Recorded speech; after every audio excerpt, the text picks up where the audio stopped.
and trying to solve the world's problems, essentially.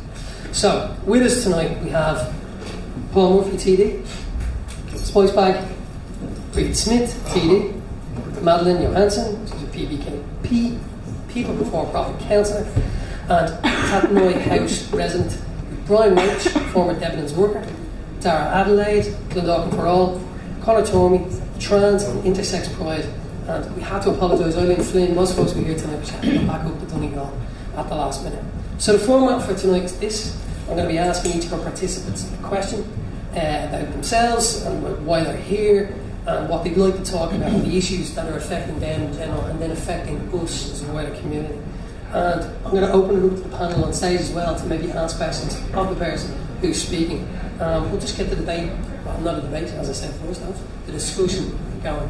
So I'm going to start first off with Paul Murphy. So Paul, what was your thinking about tonight? What's the idea behind it? Why are we all here? Thanks, Emmett.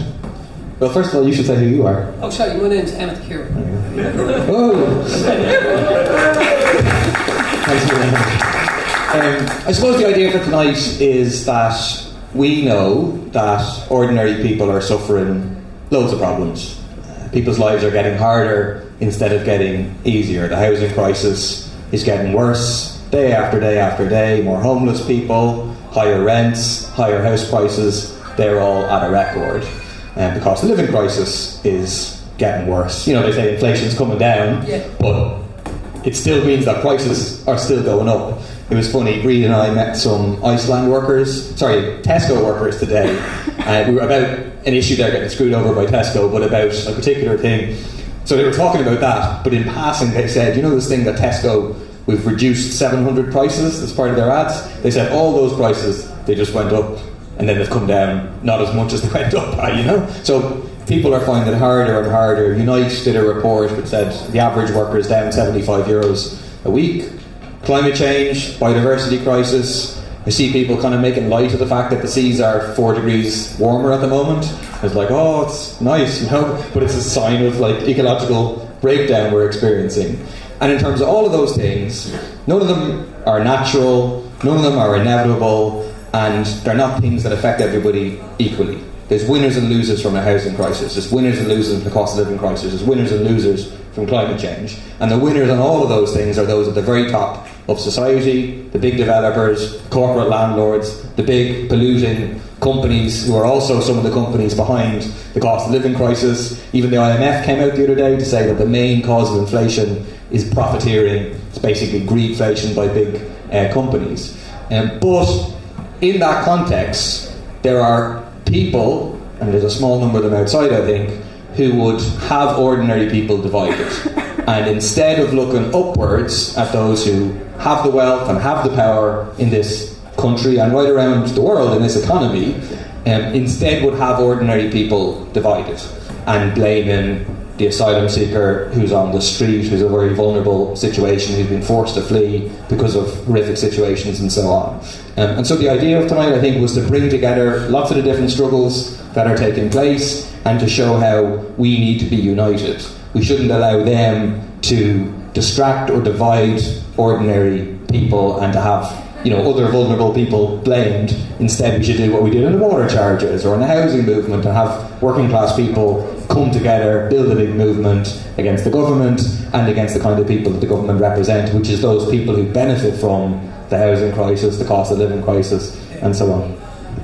So, I was at a thing during 3-4 months ago, Social Democrats, the other party, and there was no far-right protesters at their events.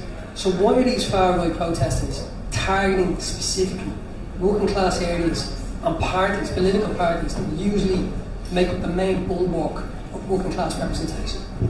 What do you think about that? And that's the whole panel we might be able to No, I think it's a good question. Basically, I think there's 2 reasons. One, because we're the most forthright in calling them out. Calling the far right out. We're very clear that, like, you know, we're opposed to the kind of hate they're peddling. We take on their lies, and they obviously don't like that. But secondly, kind of knowingly or unknowingly, and I think it's a mix, they know, or they're acting on the basis that we're the main opposition to the government and the establishment. and they're acting fundamentally as a tool of the establishment. Again, some of them know it and some of them don't know it.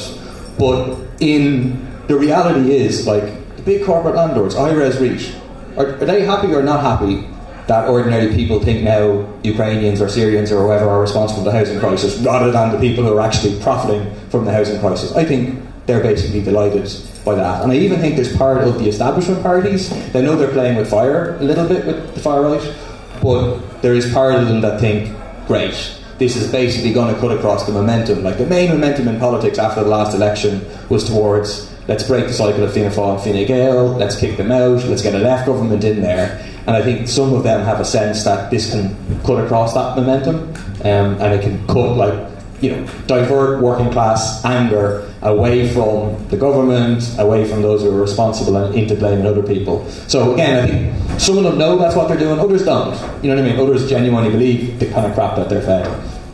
When you say who believes that? I mean, if you look at, like, the leaders of these far right parties, they're from, like, Justin Barrett, right, is the leader of the National Party. He's a former member of Fine Gael. I think he knows exactly what he's doing. Herman Kelly. In what capacity was he a former member? I don't know. Just a member, anyway. Herman Kelly, who's a leader of the Irish Freedom Party, used to be the press officer of Nigel Farage, right? So, like, these people, they're not really anti-establishment. They're actually linked to the establishment, and I think that's whose interest they're serving. Bri, what's your take?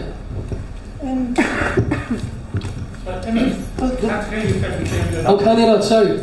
I'll speak in. So, he just asked me what's my take on it. So I first of all want to say that, in particular, the nasty elements of the far right have targeted Paul Murphy and his partner Jess, and I think they deserve a huge amount of credit for what they've put up with and how they've done it with such resilience and dignity over the last period of time. Yeah. And hats off to Paul.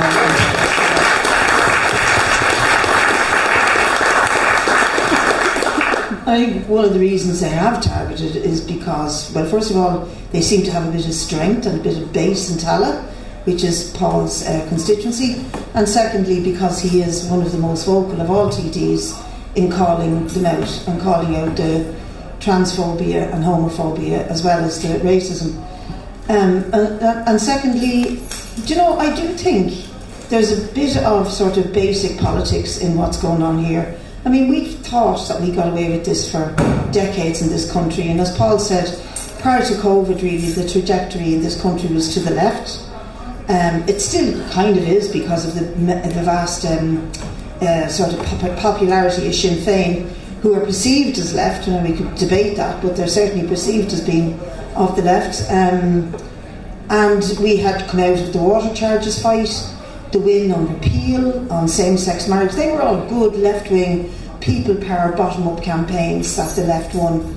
And then quite significant number of us got elected to the Dáil on 2 occasions, although we did suffer some losses in the 2020 election. But COVID kind of brought them all together, didn't it? You know, if you want to go down rabbit holes and you're watching the internet all the time, and you know, follow people who say this is all the fault of George Soros and the Economic Forum, and they have a huge amount of conspiracy theories where they gathered together a lot of unity among people who were pretty fear and desperation. And I mean, traditionally that's where fascism gets its growth from. It's from fear and desperation. And you know, there's plenty of socialists before us who identified that, including Leon Trotsky, who wrote about this extensively during the rise of Nazism in Germany. And fear and desperation is what they prey on, and it is like their fertilizer. It helps them to grow. And I think there are elements of that in this current movement.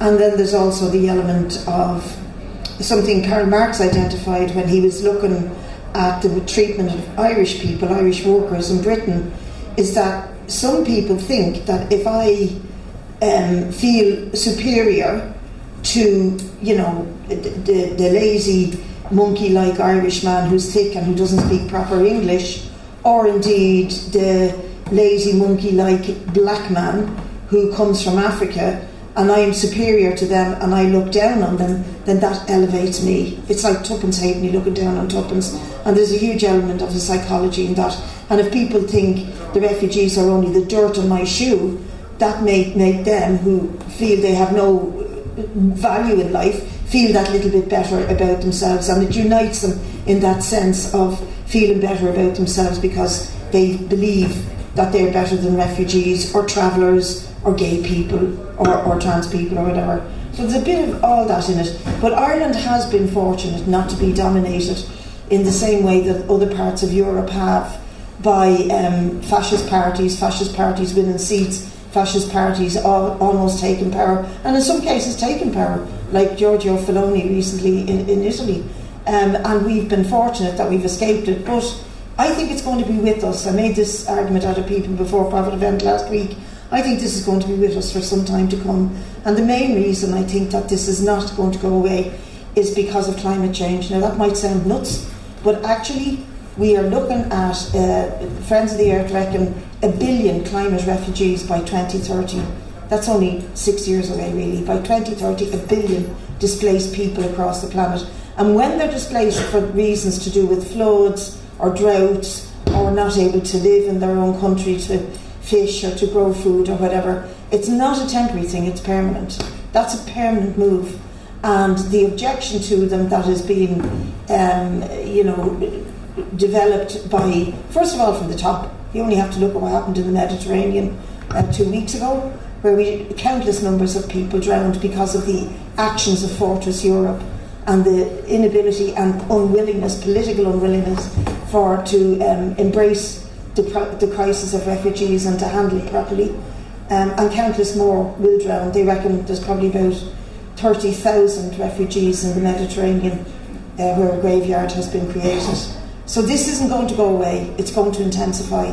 And as it intensifies, there will be more and more objections coming from the far right and fascists. And that's why the left has to get its act together, and why we have to be permeating every aspect of working class life to convince people that if wealth was shared equally and fairly in this world, on this planet, we could look after every single man, woman and child on it in a fair way. And also to emphasise that every hungry belly also carries a pair of hands and a brain, so people who need help can also make a contribution to building a decent society. And sorry if I was a bit long. No, you weren't at all. That's brilliant. Thank you very much. I suppose one of the things that far-right movements in Europe, and even not necessarily far-right movements, but in Britain and America, the ability for the far-right to actually gain a seat in the Dáil is quite unlikely, but the ability of them to capture an existing political entity in the same way the Republicans or the Conservative Party in Britain have been captured, or other political organisations have been captured. Do you worry about things like that? Or? I absolutely do, and I think what we need to watch for is the local elections, which are only 10, 11 months away. Could they will field candidates in the local elections. And this is the thing I'm just wondering, because like for people that don't know, that might be watching this can kind of often seem like fringe lunatics, and people think if they ignore it, it will go away. And it is stuff that's happening in areas like here in Tallaght. A lot of people don't go to Tallaght, they don't go to West Tallaght specifically. So when things happen there, from up there, it was always like, well, what's that to me? It's out of sight, out of mind.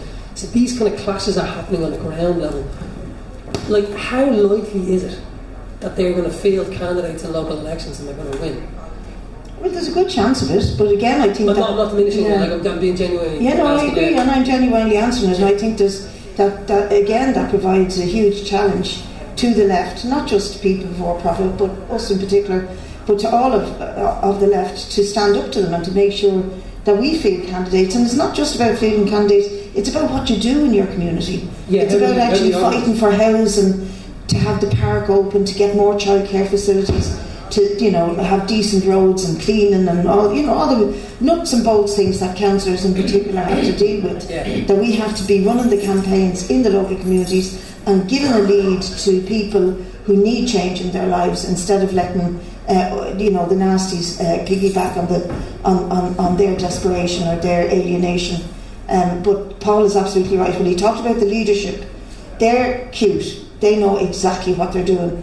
And all of them, when you look at the three parties that are now registered to participate in elections, the Irish Freedom Party, the National Party and Ireland First, all of their leadership, not only are they nasty racist, fascist, thought out and all the rest of it, they're also coming from a conservative Catholic ethos. Yeah. They're against abortion, they're against gay people, they're against women, and generally they're misogynistic.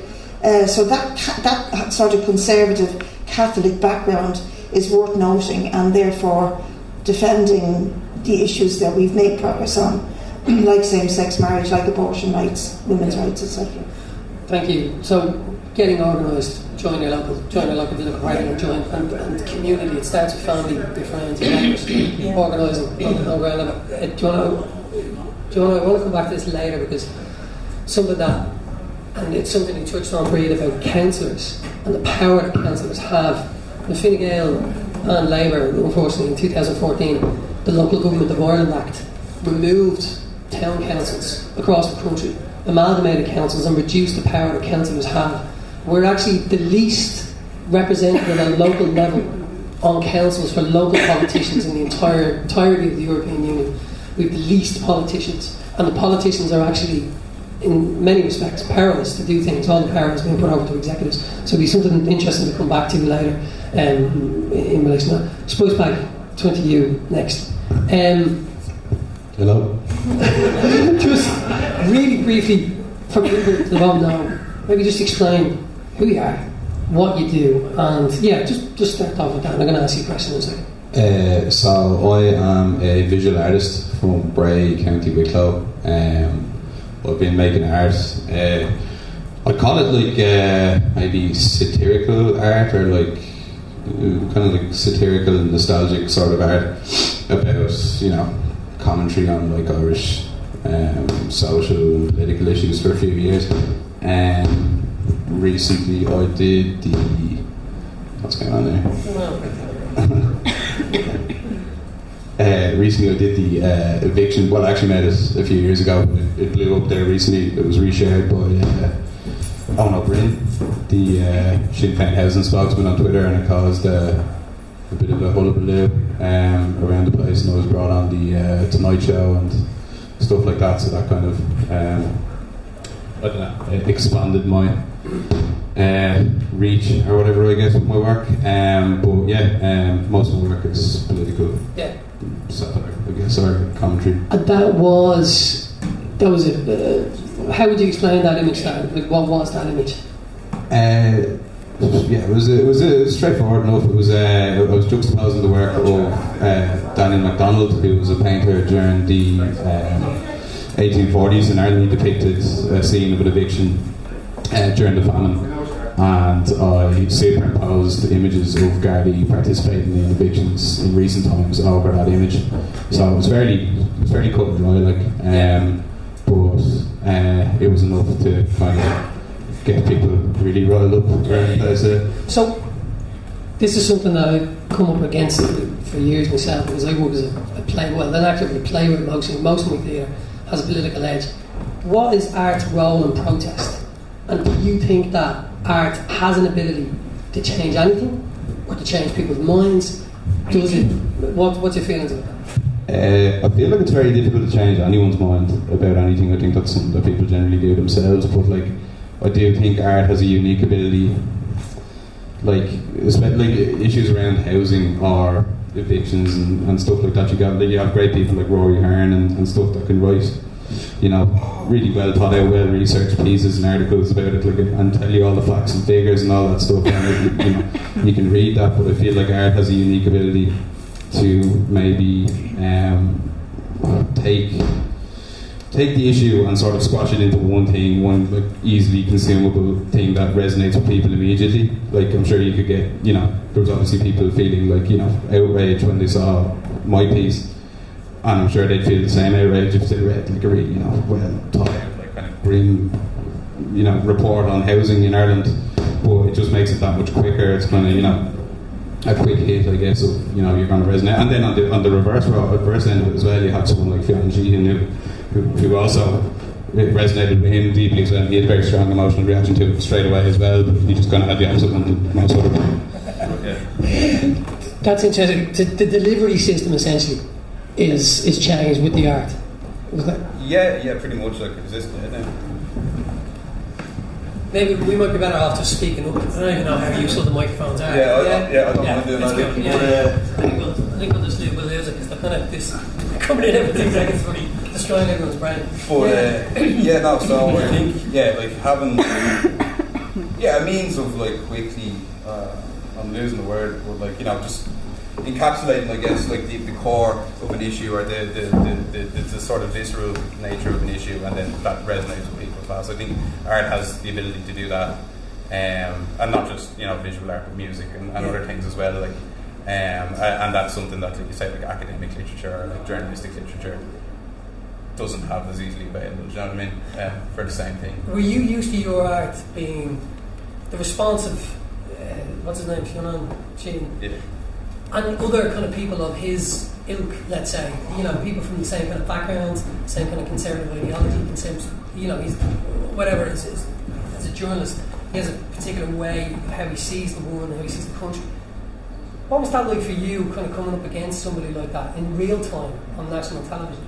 Well, I didn't know who he was from a hole in the wall. Like, That's interesting. I didn't know. I was kind of confused because I was on the panel and like I'd obviously never been on fucking TV or anything before, so I was kind of like, and George Hook was sitting beside me, and he'd been kind of not having a go at me, but he was kind of like antagonistic towards me, and like when I was coming in, he wasn't like being mean or anything. So I was thinking like he's gonna go for me, like, and I kind of had an idea who he was, but I didn't know who your man was at all. And then he started kind of going for me. Then I was like, like here we go.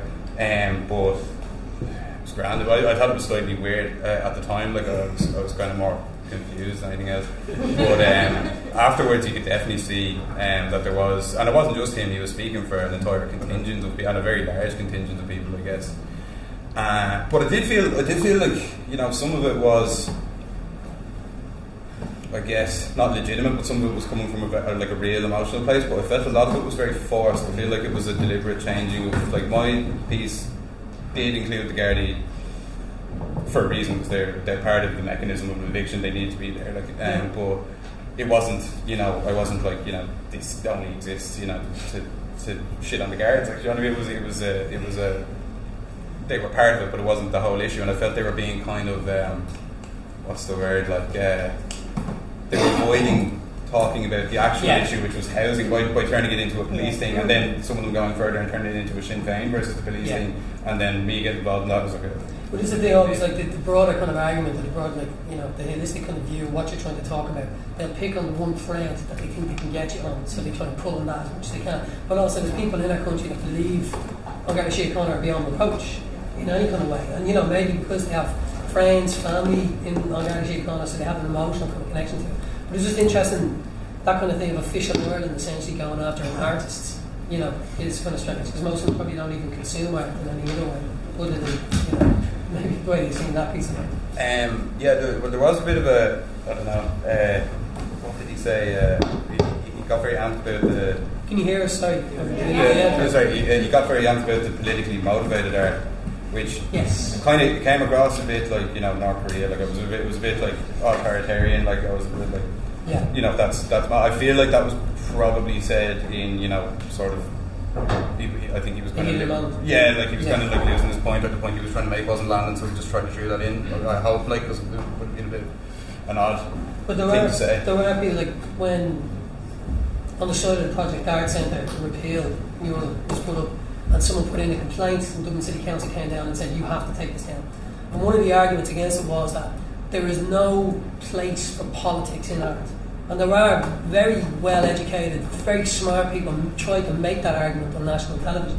And it's still being made. It's a constant thing, even though, like, Salvador Dali, the Guerrilla Girls, whoever you want to, Sean Keating, have been overtly political in the art. So it's interesting, because you were literally at the eye of the storm of a question and a debate that's been raging, not just in this country, but around the world, always. So it was interesting to see, and it's interesting to see the people that came out so vociferously to kind of go after you. That kind of showed. It was good. It was interesting for me. It was like, but who really? Yeah, it was interesting. And I I don't really use Twitter, so I was more or less removed from a lot That's of the interesting. a lot of the kind of back and forth stuff that was going on. Like people were sending me screenshots of people saying stuff about me, or like either negatively or positively. But I can't get my head around Twitter really, so I wasn't really. Can you compartmentalise that? Can you kind of get rid of that? I don't care. Like, at all. Yeah, no, that's great. Neither should you. No, well, as I said before, very cut and dry piece. That's they I feel like I said everything I needed to say with the piece the way it was. So anyone spinning any extra argument on that didn't really matter me that much. Or making whatever points they want, and it's to be interpreted, I guess, as well. Like they're welcome to talk about it, and there was people modifying it as well, which I thought was quite funny. There was a lot of people they were doing all sorts of stuff. They were adding I don't know, just like adding things or taking things away, or like kind of making it funny, or making it like about a different issue, or like, that kind of thing. So that was cool to see people just take it and run with it as well online. But yeah, it's brilliant. I can't remember the quote. What's it? To copy something's praise or something like that. Anyway, but it's brilliant. It was a brilliant piece of work. So I'm sure you're really proud of the conversation that actually started as well. Because Brian. Can we chat to you? Sure, yeah. This is Brian Roach, the former Debenhams worker. Brian, tell us a little bit about yourself and kind of what happened there. Okay, so we're kind of covering. Can everyone hear me? Okay, thank you. So kind of covering all ground. Just a broad hand view of what happened. In April 2020, we all got a generic email telling us our jobs were gone. Subsequently, we embarked on a protest at picket that has gone down as the longest industrial dispute in the history of the state so far. And on that journey, if you will, we learned a lot of things. We learned a lot of things about ourselves, the people that took part in the protest and the picket. But we learned a lot about economics as well. In particular, we learned a lot about how a tactical insolvency, because that's the terminology, that's what it was. Because we learned along the way again that the situations were in place in 2019 to affect what Debenhams went and did in 2020. They used COVID as a smokescreen, or camouflage as it were, to get away with what they done. And what we learned about tactical insolvencies was that everybody gets money except the workers, right? We learned that our good friends at Bank of Ireland, your quote there, most of the men in tracksuits, the men in suits. The Bank of Ireland recouped 13 million from that insolvency. Countless faceless fund managers, investors, whatever, took home several million as well. For the duration of the protest, the Debenhams online business flourished particularly well in Ireland, to the tune of 170 million. And the revenue took several million as well, and the workers didn't get their agreed redundancy terms. What we did get was our statutory redundancy, which the government were at pains to make a big deal out of. Like I said, they had a whip round in the doll bar, put their hands in the pocket and gave us the money. Obviously the concept of pay without social insurance was lost on us. In November 2020, hopes were built up because they appointed a mediator, pure smokescreen effort, someone from the WRC.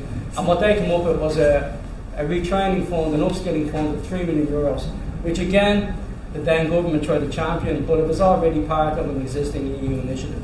That particular fund, training fund of €3 million for the 1,000 odd workers, that actually ends this year on the 31st of October at 5 p.m. Despite me, someone who's aware of it, being given assurances that will carry on and so on and so forth.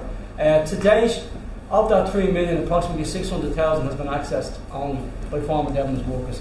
And at 5 p.m. on the 31st of October, whatever monies are left, it goes back into the government funds. Okay? Another salient point. Brian, just to clarify that. Go on. Why would people not be accessing that money to get that? Varying reasons. Apathy could be one. People going back to work. We're still in the shadow, as I was going to say, we're still in the shadow of the Debenhams of the situation. Yes. People might be, a lot of people actually, and I say this respectfully, right? A lot of the people were female, were ladies of a particular age group that might be at the point, and again, please, I say this respectfully, retraining, upskilling is no use to them. A few quid in their pocket to pay for their children's college or their grandchildren would have been better for them. Do you know what I mean? Yeah. That's what I mean by that. Yeah. On another various reasons. But I was going to finish on 2 points, if I may. It took the WRC, the Work Relations Commission, 3 years from May 2020 to this May to listen, hear and adjudicate on this. We had a test case in former colleague Jane Crowe, who you know very well, brought a test case through the wonderful trade union mandate. I say that with royalty. So they ruled, surprise, surprise, they ruled in favour of the Debenhams workers and agreed a compensatory package of 8 weeks' pay. Not 8 weeks' pay for every year service, 8 weeks' pay. So whether you're permanently working for Debenhams for 3 months or, as was in the case of 3 former colleagues of mine, 30 years apiece, you were getting 8 weeks. And we all collectively agreed that just to get closure, just to get this goodbye, we'd accept it if it came to a ballot. Only last week, your friendly local liquidators, good friends of KPMG, who we all know and love, they lodged a formal appeal against that to stop it being paid. Why? Yeah, because they can, because that's what they do. It's worth noting that in 2022, our friends in KPMG reported a 15% rise in profits, and they earned in Ireland alone last year something around the region of 570 million euros. Okay? It's not even like, they don't even want the workers to have a slice of the pie. They don't even want you to have the crumbs off the table. And you might say, okay, I'm sitting here, that was 2 years ago. But let's come to today. What's happening with the Iceland people? Exactly the same thing, folks. And there's 2 key words: existing legislation. The legislation is there for not all the employers are unscrupulous, but we're saying the people that own Cleary's were, the people that own Debenhams were, and the people, whatever aspect of is owned by Iceland, is the same. And the legislation, in my opinion, is there to be massaged or manipulated or circumnavigated by people who know what they're doing. And it's the workers who end up with nothing. It's the workers who end up with nothing. And it's worth pointing out as well, with the Iceland people, unlike us in non-essential retail, during COVID, the Iceland people had to go to work because they're essential services. And we're all out there applauding them along with the doctors and the nurses. But that doesn't matter anymore. So I know the People Before Profit group, Mick Barry and so on, and Breed here, put a motion to the Dáil last year to get what they call the Debenhams Bill. I will never see that in my lifetime. All my children's probably, because it's not in the interest. Because we saw in our protest, we saw where the real power is.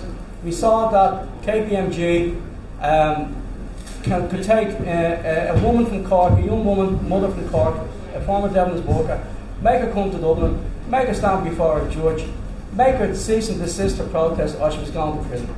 Right?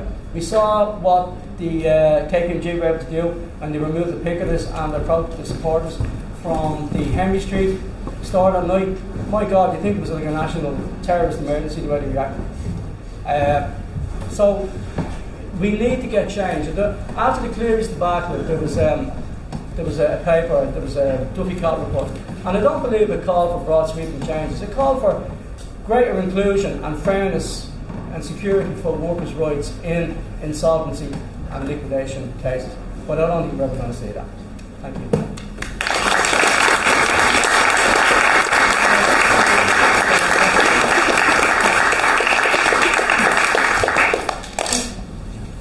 Robert, I was going to ask you about Iceland and the parallels that are there. And this goes out to all the panel that might be able to kind of talk to us about this. One, what do politicians get out of, current politicians that run the country right now, get out of maintaining these laws as they are? And why, and just because often when we talk about these things and we say, they're doing that, people go, well, why would a politician do that? Why would a politician want to do money. that? What are they It's getting? money, because you probably find that the companies like KPMG or PwC, all these are very influential companies. Do they hire lobbyists? They hire, of course they do, yeah. And they probably bankroll friends in FF and FG and whoever else. And that's where the power is. And that's what you need to break. And just referencing what Bree was talking about, the rise of fascism, it's going into areas where Sinn Féin used to be prominent. Like, I live in Drimnagh. We had an issue, if I may reference, just after Christmas, one of the local schools was closed down because the boiler wasn't working. And I work in the school, I do maintenance work in that school, and I can tell you for a fact that the boiler in the boys' school was not working. the boiler in the girls' school and the secondary and the infant school was working all right. Just the boys had to go home 2 days earlier. But all these people start making a big deal. We're still going around every morning cutting cable ties off the gates of the school because of some nut job goes around because, if you pull up with a busload of refugees, we can't get in there because there's cable ties on it. Just, they're appealing to, I'm working class, they're appealing to the lower, ignorant working class. There was a protest outside the school one of the nights, and I was going for a walk, and I saw people that don't even have children in the school. They're putting messages up on social media, they can't even spell properly. You know, and this is the base that the likes of those parties you mentioned, I can't remember the names, are appealing to.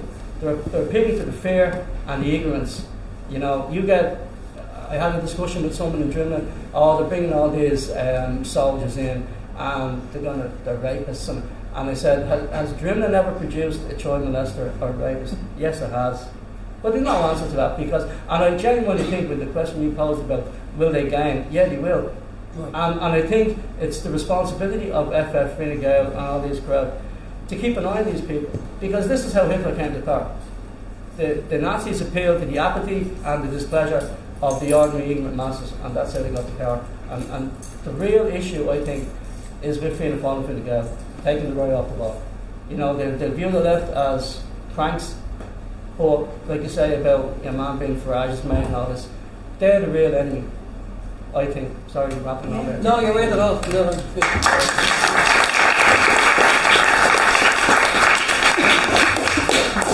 You know, what's it? Mosley's fascists tried to go through the East End in the 1940s, and the working class came out and battered them, essentially. Obviously, we're not talking about doing things like that, but working class communities, you know, working class communities We should talk about that. What's that? We should. Right. I can't. Working class communities, though, traditionally have come together against hatred in places. So, what can we do? And this is to everybody here, and I suppose this is what we're here to talk about. What can we do on a ground level that basically unite people and just disrupt this world that's happening and the lies that's being told? Sorry, that was a general. I think one of the most important things we can do is get people organised fighting on the day-to-day issues that are affecting people's lives. So, like, there's leaflets for a cost of living coalition protest on the 8th of... 7th, sorry, I keep getting mixed up. 7th of October before the budget. You know, us getting out there and organising people to fight on housing.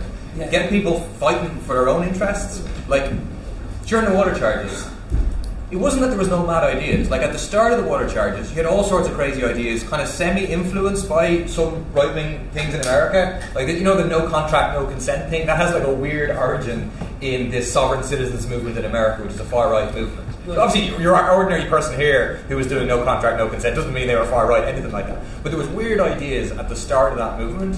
But then, like, it became clear the more people are involved in making change themselves, they saw, okay, this is actually quite simple. We have power when we stand together, when we take collective action, when we have big protests, we have mass civil disobedience together, and also when people are struggling, it's also clear to people, oh yeah, who's on my side and who's not on my side? Who are the people who are organising against evictions, who are organising against the water charges, on the cost of living crisis? It's the left. It's the left and Sinn Féin that have been fighting on any of those issues, that have called any of those protests. None of these people, in terms of the far right, have been seen anywhere. Like, they're actually in favour of the right to evict people, because they think if you interfere with the right of landlords to evict people, that's an interference in the right to private property. So I think, like, we need to call out the racism, we need to call out the far right propaganda, but then at the same time, we got to get organised and fight on, like, the day-to-day issues that affect ordinary people, and there, in those movements, make the argument, because it's really obvious to people then, is that, like, if we're divided on the basis of, it's a single mother, or it's a traveller, or it's a trans person, or it's a refugee, that actually, it's very obvious to people when we're engaged in protest and social movement, that weakens us and we need to come together. So I think that's really important. I think if we had a big social movement in this country about housing, the far right would be pushed back, just de facto, you know? We'll talk about that now. Madeleine, I'll turn to you. People for-profit councillor, and you're also a Tapanoy House resident, and I know you can explain for everybody what's happening there and please. Sure, yeah. So a lot of people here would know me and our situation, but yes, I'm a counsellor of People Before Profit in the North Dundalk Palmerstown area.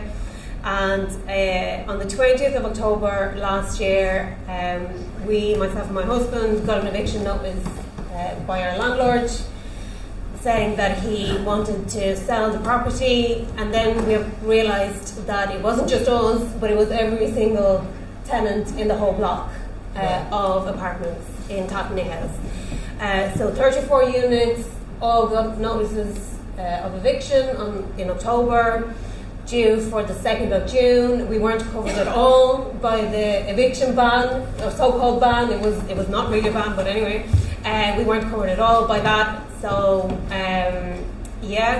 we decided to not accept it because it is absolutely outrageous that a landlord can just decide that he wants to evict a whole block of people just because he wants to make more money, because that is what it is. So can I ask, his reasoning for kicking everybody out, he said he was selling, but you guys think he's not actually selling, he just wants to get new tenants in? Well, it's hard to know exactly. I think he probably is selling, but basically if he can sell, he can get more money if there's vacant possession, as in no tenants. Can I ask, is that legal? That is a good question, because we have gone to the RTB, which is the Residential Tenancies Board, to dispute the validity of our notice, because we're saying that it's not legal. So there's an amendment to the legislation that's called the Town Amendment, which basically makes it illegal to evict more than 10 units at the one time. But, as always, there are two exemptions to this. So first is that they would lose 20% of market value if they sold with tenants in situ, and that would be unduly onerous or cause undue hardship. To the landlord? To the landlord. Right. Yeah. So again, they've trapdoored the legislation, they've been a trapdoor for the landlord, essentially. Yeah, basically. And what's happened in the past is, in most of these cases, landlords have simply waited it out. So you kind of wait until tenants start leaving, because most tenants will leave because they're afraid of taking cases to the RTB, they're afraid of standing up because they might not get a reference from the landlord, etc. All that kind of stuff. Most people tend to just leave, and particularly in the past when we didn't have such a bad housing crisis, people just left. So usually it whittled down to below 10, and then you issue new notices, and then you can go ahead. But at the moment for us, we're still contesting our notices. We've been to the RTB. We're waiting for a decision by the RTB to say whether or not this is legal. But just to say, and I think it comes into the discussion about the far right and racism as well, the people in our block are mostly migrant workers. So people who work in our hospitals, who are security guards, taxi drivers, construction workers, retail workers. Many of these people worked throughout the pandemic. They're contributing to our society, and it would be really stupid for me to say, oh no, I'm not going to come together with you guys to fight against the eviction because you're foreigners or you're migrants or whatever. Like, it makes no sense. Instead, we've organised our tenants and come together and are fighting against our Irish landlord collectively. And was there reticence on the part of those tenants as well, that maybe are from, they're born in Ireland, going up against the mechanisms, you know what I mean? They're a bit kind of tentative because they don't know either how it works, or they're afraid something bad might happen to them if they do actually try to take on the power. Yeah, absolutely. I think most people didn't know what rights they had. Right. So me and my husband, we decided to stick leaflets under the doors of everyone's flats. They were lucky in that instance because they had somebody like you who's organised and is a politician. Like, how accessible is it for like Joe Soap on the street to go out and just find out what their rights are? How do they know? Yeah, I mean, there's good organisations like Threshold who've been very helpful to us, for example, who will help people, but they're also stretched at the moment in particular because there's so many notices of eviction. Right. So it's not easy, and if English is not your first language, it is not easy to understand the processes, how the RTV works, what rights you have as a tenant, and all that. So it's up to people like us to obviously go out and inform tenants of their rights. What kind of solidarity do you have on South Dublin County Council with your fellow councillors? Are they sympathetic to your cause? Are they helpful? Are there people who are obstructionists to what you're doing? So, because where I live is not in the South Dublin County Council area, so it's in Kilmainham, so it's in Dublin 8. So you're Dublin City, Dublin City Council, right? So I'm South Dublin County Council, but I live in the Dublin City Council area. Yes. So, but Dublin City Council, to be fair, our demand has been from the very beginning that the council should step in and buy the block, because then both the fact that we would be saved from eviction, but also it would open up all these that are now empty homes, because there's some empty obviously at this stage, to house people who are homeless, so that was our demand from the very beginning. It took a while for the council, Dublin City Council, to come on board. They did in the end agree to sort of contact the landlord on that, which they've done 5 times. They've tried to contact our landlord, and our landlord is refusing to talk to Dublin City Council. He could get his money, we could stay in our homes, but he is refusing to do that.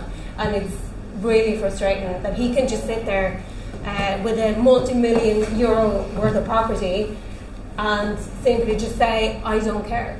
Can he be compelled to get in contact with Dublin City Council? Can he be compulsory purchase orders? Is that in the remit of the council? It is possible, but it's very difficult. The council have more or less said that that's, in this situation, is not really an option, because the laws around compulsory purchase make it very difficult to actually do that when it's a property that's being used and whatever, and the owner has a function for it or whatever. And this is, I suppose, for the 3 people who are politicians. Why is it that, why is there so many trapdoors in legislation?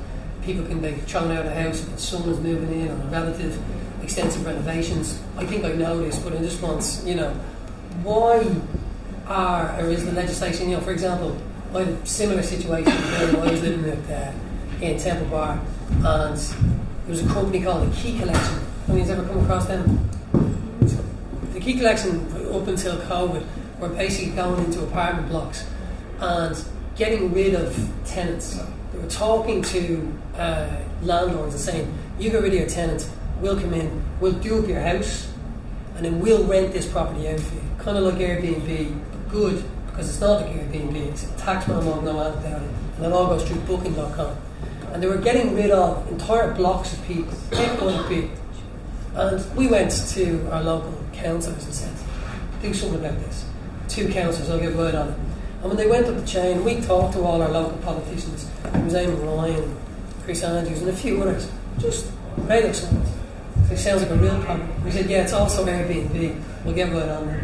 And the reticence that was like, these politicians, we were begging them, saying, you don't seem to understand. There was 7 or 8 tenants in this building.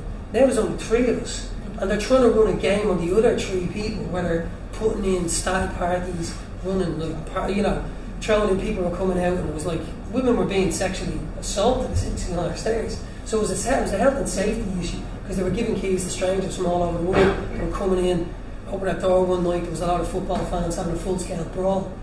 But we just came up against a brick wall, and the politicians did not want to hear that.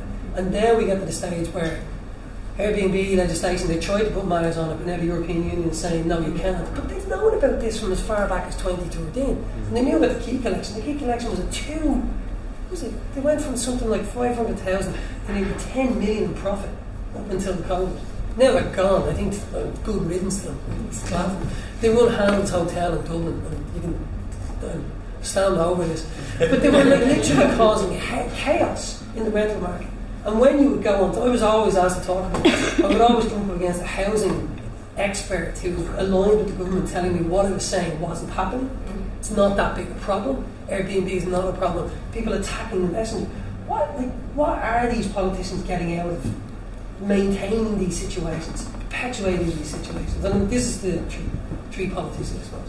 For me, because I would love to know. I mean, As an audience member. You have to try and think about politics in how it works in reality, because, you know, particularly during elections and even after they're elected, people like Eamon Ryan or, you know, the local Fianna Fáil or Fine Gael, they'd say mass to try and get your vote. They're saying that now. People understand saying mass is something only a priest can do, but they do anything to get your vote. So they would say mass is the way I always put it.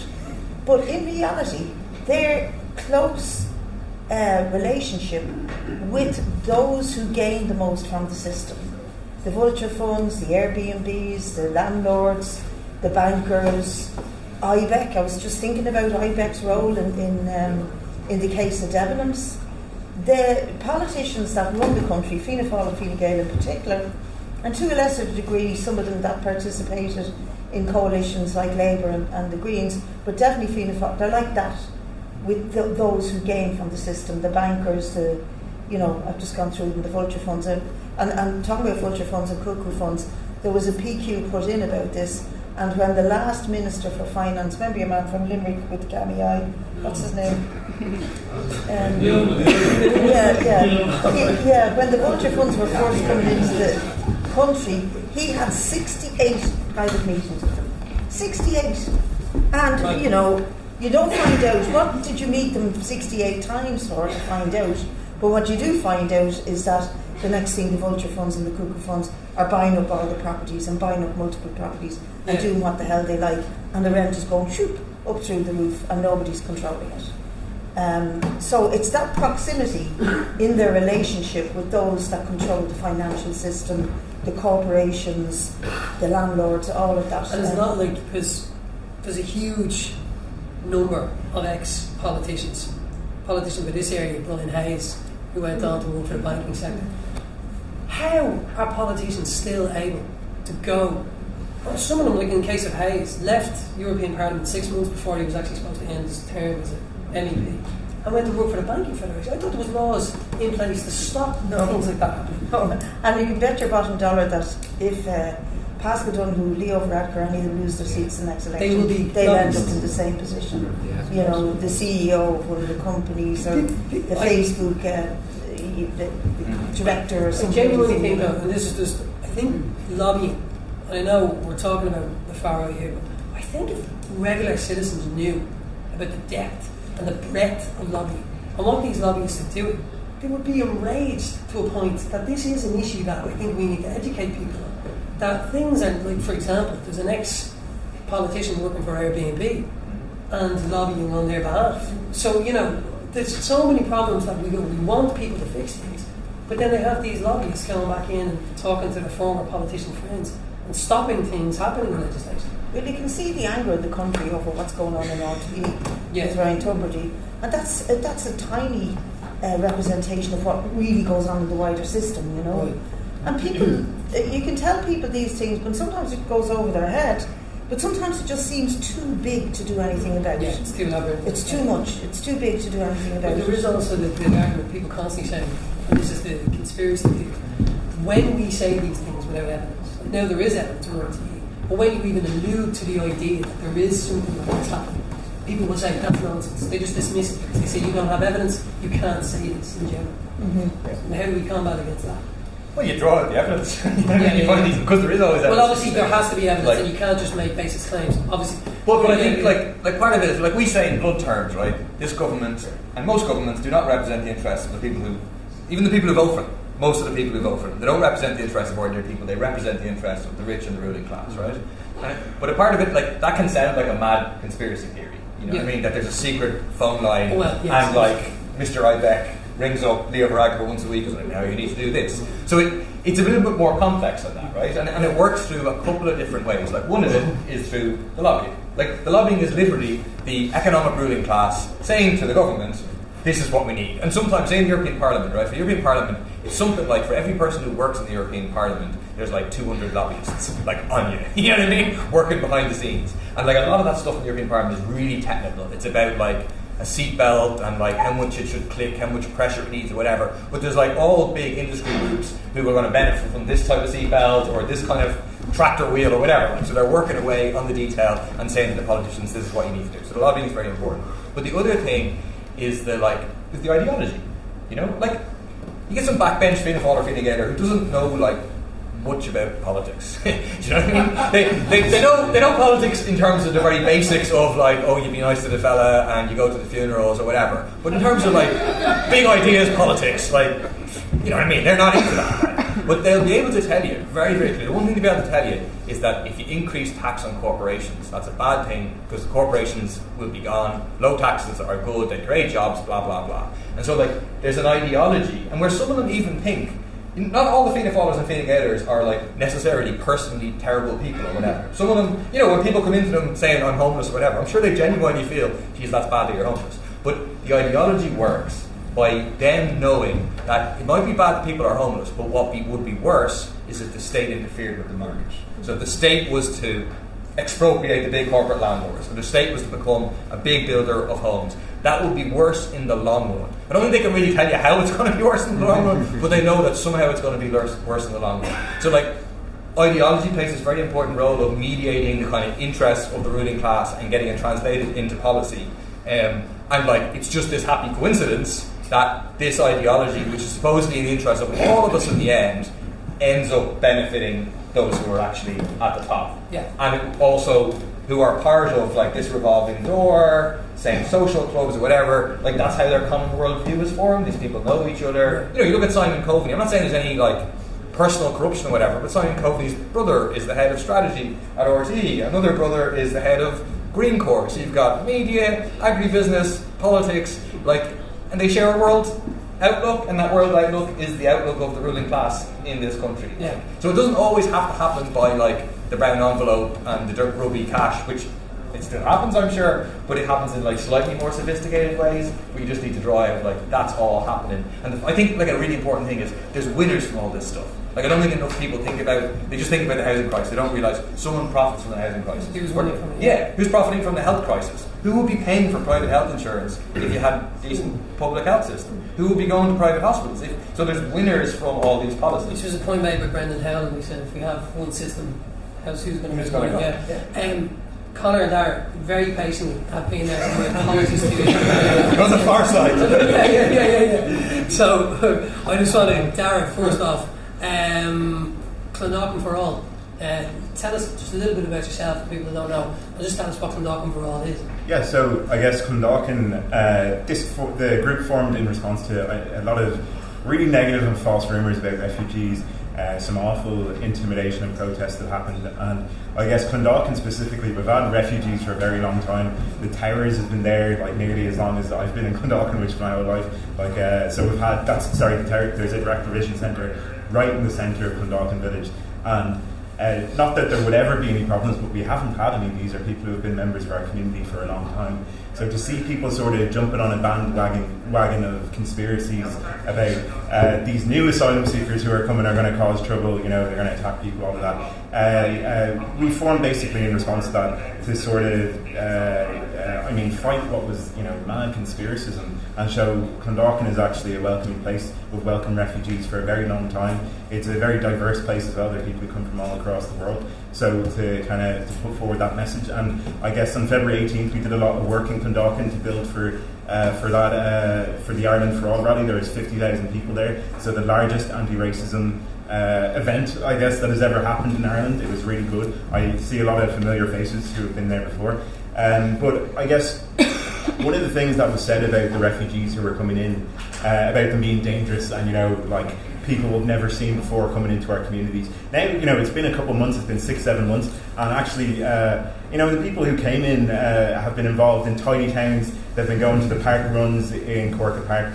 Any of the workers I've spoken to who actually work with the refugees say they're the soundest bunch of people they've ever met. It really kind of knocks what the far right has said really on its head, because they actually are genuinely just regular people. A lot of workers, people who work in. There's one fellow we were talking to who came to our rally in Clondalkin, who is working as a construction worker now, and his partner is working in the healthcare system. The exact type of person that we need in Ireland now, when there's aren't enough construction workers, there aren't enough workers in our healthcare system. So, I mean, and just to say, I mean, when we are talking about these people, we're talking about nurses, we're talking about doctors, we're talking about construction workers. Why would anybody come from, you know, the other end of the world all the way to Ireland just to scam the system, as people are saying, and go through, like, I mean, we saw the amount of people that boat recently that tried to cross to Greece, 750, 800 people on it, and only 100 survivors, right? So why would people put themselves at risk to try and come to Ireland just to annoy your, you know, to cause trouble or whatever? And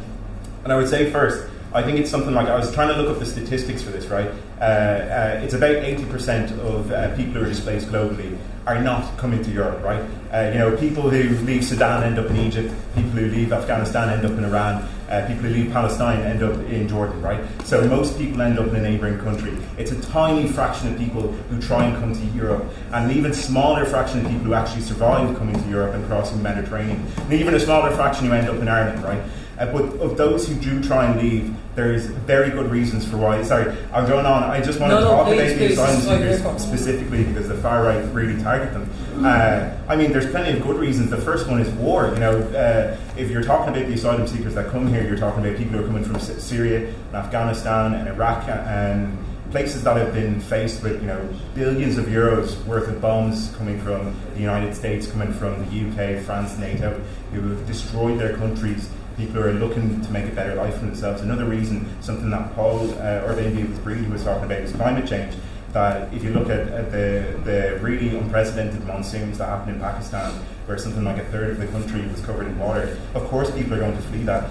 People are fleeing in East Africa what is essentially a drought caused by climate change. People are fleeing famines. So war, climate change. Another one is just exploitation, right? We're talking here about a small class of people in Ireland making a lot of money off the housing crisis and the like of that. It's the exact same thing happening if you look in Africa, which is one of the wealthiest continents in terms of raw resources, in terms of oil and you know, diamonds and jewels and copper. In comparison, is, you know, extremely poor. A lot of people are in poverty because the vast amount of the resources are controlled by a small number of people, you know, big Canadian mining companies and European oil companies and that sort of thing. So, you know, the same site that we're talking about happening in North EE of one person who doesn't do a lot of work making a lot of money, it's the exact same thing that happens. But I guess there's a couple, I mean, it raises a lot of political questions for us. The first that I want to raise that I don't think anybody has said so far, about just talking about Ireland and the refugees who are here, right? I mean, we are one of the wealthiest countries to have ever existed, right? The amount of money that funnels through this country is immense. There's 2 billionaires in Ireland who have more wealth than the bottom 50% of people combined, right? There's 166,000 empty homes. There's thousands upon thousands of spaces for public housing on public land that the councils won't build on because they're run by Fianna Fáilers and Fine Gaelers, I guess. So the money is there, the resources are there. How is it that a country that back in the 20s when we had no money, back in the 30s, we built up places like Marino and then, you know, which was all social housing, and then later, you know, Ballyfermot, Clondalkin and Tallaght. How is it that when we had no money, we were able to build all these housing projects, but now, when we have more money than ever, we're not able to? It's an ideological thing, something that Paul was talking about. Because a lot of people make a lot of money off having as few houses built as possible, about having vulture funds control as many of those houses as possible. So, but that's kind of one of the issues I wanted to raise. But about why people are coming here, because I raised war, climate change, and exploitation. You know, it's a sort of global thing, but directly in Ireland, when we're talking about war, there's been a massive attack on our position in neutrality to try and push us towards joining NATO, involving ourselves in these massive wars that displace thousands of people. And I don't mean to say that these people shouldn't leave if they need to, but before your right to seek asylum, there's a right to stay where you are. You know, there's a right to not have to flee war and famine, right? Most people don't want to abandon their families and have to travel across the Mediterranean. The second point then, climate change. You know, we have this supposed green government that is meant to be fixing, you know, the climate. Our emissions have actually gone up, right? They say that, you know, these... sorry, I'm going on a bit. I'll finish on this. But they say the tax, what is it called? The carbon taxes are meant to be solving climate change, where in fact it's pushing people into poverty, right? We actually do need to fight climate change. We need to do it now. The seas are warming at like a rate that's absolutely unbelievable. It was great when I was swimming last weekend, but like not great for the fish. And then on the point about exploitation, like I said, there's a class of people in Ireland who are making a lot of money off the likes of the housing crisis, off the crisis in healthcare, because their friends own the private hospitals and their friends invest in the investment funds that own all the private properties. It's the same type of stuff that's happening in Africa, where a small number of people who own the vast majority of the resources and are making a lot of money off it. So I don't remember the initial question, but the initial question is who are you, what are you doing, and you're nailing it. I go on.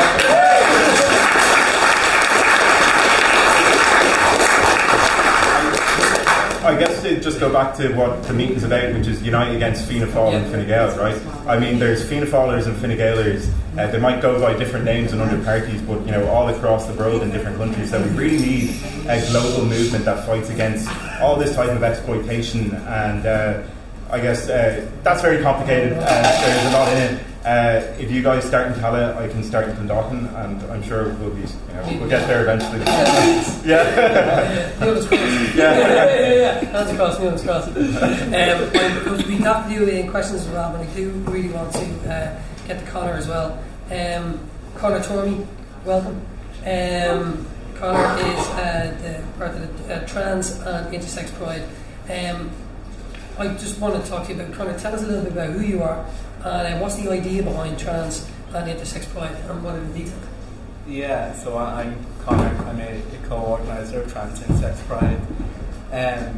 Firstly, I'd just like to thank PVP and specifically Emma as well for being so good during the meeting. So fair play to Emma. Thank you.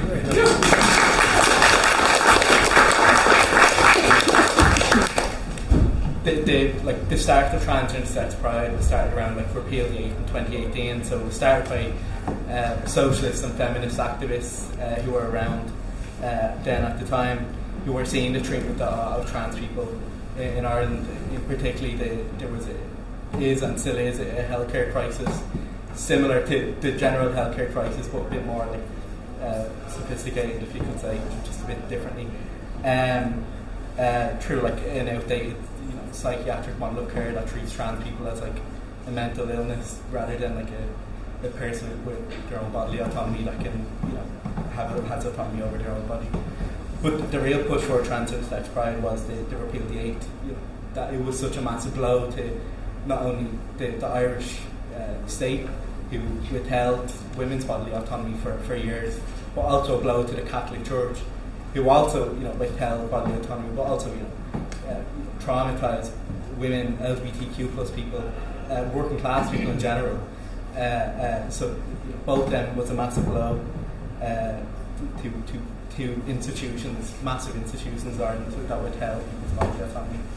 It's also worth noting, after the Repeal the 8th movement, 83% who said they voted yes because because they cited the right to choose, and we took that and we thought, well, women should obviously have their own bodily autonomy. That's clear, but trans people should also have bodily autonomy as well.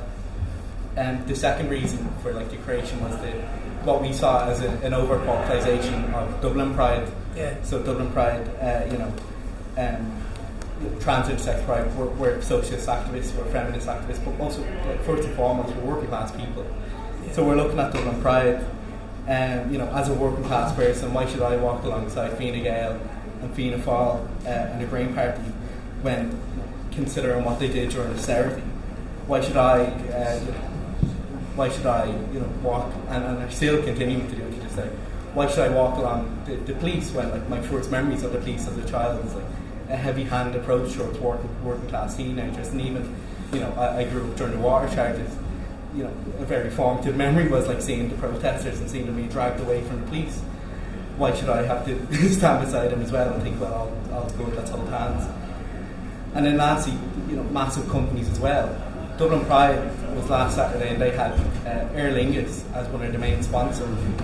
Aer Lingus is known in Ireland for union busing and continues to be known for union busing. So why should, as a working class person, continue to stand alongside them as well? So these were the reasons why we wanted a kind of separate march that was grassroots, that was anti-capitalist, and that would fight against the far right and Fine Gael and Fianna Fáil. That's kind of the broad. And all brilliant reasons to do that, yeah.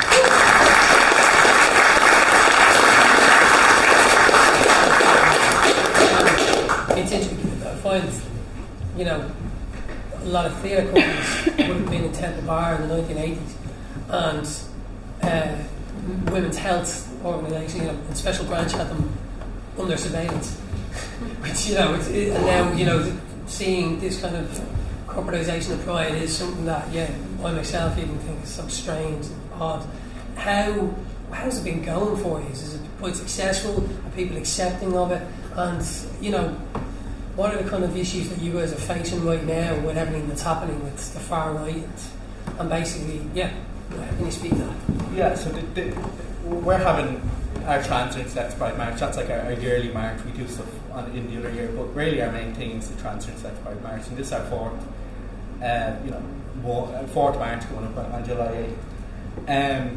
And sorry, could you repeat the question? Well, basically, how is the pride going? How is the trans pride and sex pride going for you guys? And also, what are the kind of issues you guys are facing right now in general? Some of the things that's happening outside and so forth. Yeah. How difficult? Yeah. So I came on board last year. When they started in 2018, I wasn't involved in politics.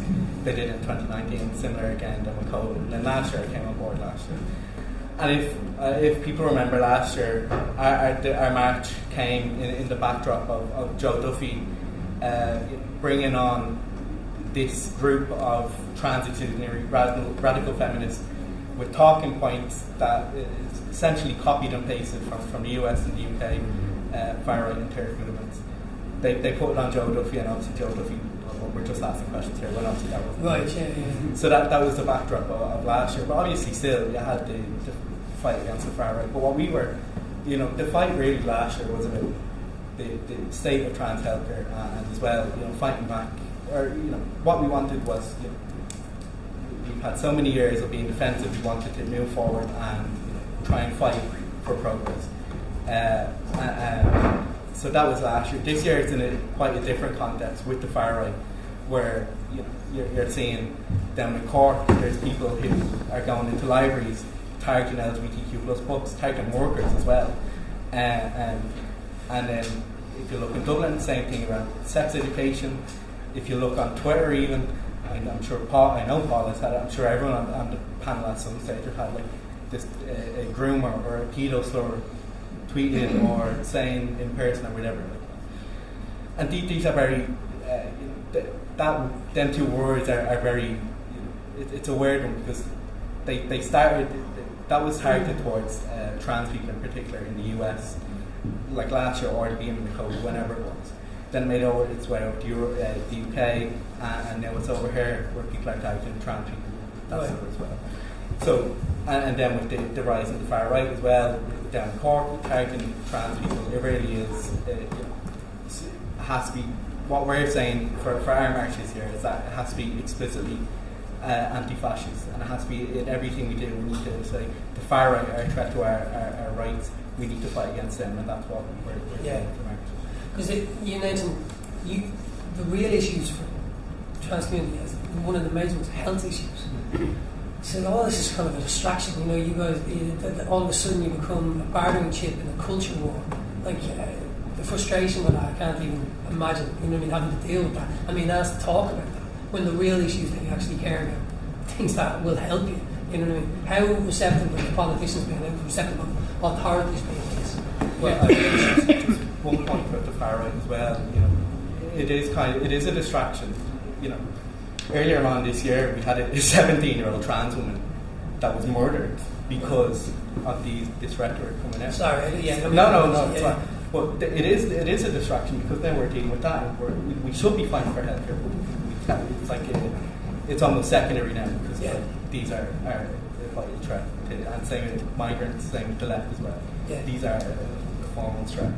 But the healthcare, is in a dire situation. If you go to 7 to 10 year waiting list, there's a 3-hour initial assessment where they go through like porn habits, where they go through what sex you've had or whatever, not really intrusive questions for no reason whatsoever. So that is the main focus, Yeah, well done on solidarity. Yeah, because we're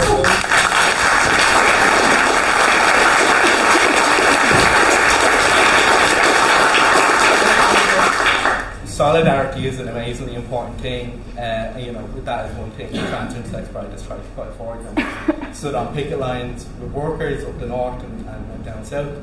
We've stood alongside migrants at the far right when the far right was targeting them. We were at Sandwood Street a few weeks ago when the far right were targeting them again. We stood along feminists for better abortion provisions. And really, you asked a question earlier, how to defeat the far right. Solidarity is how to defeat the far right. Of standing together, linking these movements together, and pointing forward towards a change of system. That is how we defeat the far right. Brilliant. Well said, Ron.